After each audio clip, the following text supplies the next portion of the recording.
I join with my colleague from Pennsylvania in recognizing that today, February 4th, is World Cancer Day, a day in which we raise awareness about the impacts of cancer worldwide and join forces to work together to find a cure. If America does not lead the world in cancer research, there is no leadership in cancer research in the world. A newly released report from the American Cancer Society says that the death rate from cancer has decreased by 20% over the past 2 decades. 30 years ago, less than 50% of those who were diagnosed with cancer lived beyond 5 years of their diagnosis. Today, it's 65% for adults and 80% for children.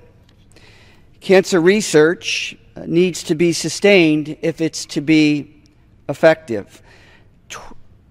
10 years ago, 25% of all those grants that came into the National Cancer Institute were funded.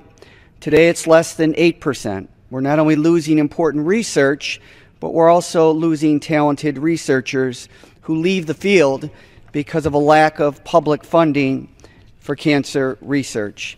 Historically, there were 3 ways to deal with cancer. You could cut it out through surgery, you could burn it out through radiation, or you could destroy it through toxic chemicals or chemotherapy. Chemotherapy was developed in Buffalo in 1904 at Roswell Park Cancer Institute. After those traditional cancer treatments, with some debilitating side effects, a new generation, about 15 years ago, was developed to treat cancer called targeted therapies. These are therapies that attack fast-growing cancer cells without destroying healthy cells. These targeted therapies led to promising new therapies in breast cancer, Herceptin, which was a very, very difficult, treated a very difficult cancer, late-stage cancer.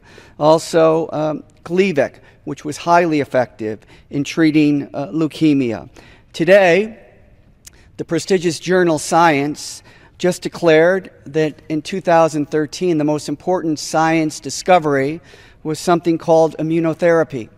Immunotherapy uses several strategies, including vaccines, to treat the body's immune system to naturally fight cancer.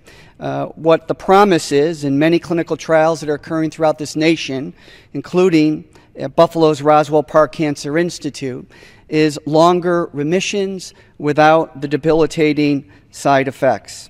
We have a lot to learn about cancer. It's not one disease, it's hundreds of diseases. Lifestyles plays a very important part in the incidences of cancer, both here in the country and throughout the world. 89% of all lung cancers are due to smoking. 30% of all cancers are a direct result of tobacco use.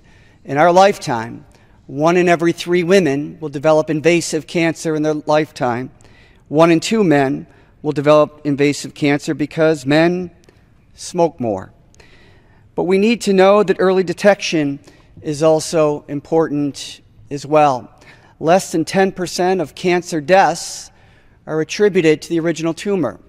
It's when cancer moves, when it advances, when it metastasizes to a vital organ, is when cancer becomes lethal. The cancer cells crowd out healthy cells and render that organ, which we need to live, useless. So today, on World Cancer Day, we are reminded about all the work that has been done, all the progress that has been made, and all the progress still yet to be made. We also learn that while it's World Cancer Day, America has a unique role in the history, currently, and prospectively in developing the next generation of cancer treatments. I yield back. The gentleman yields back.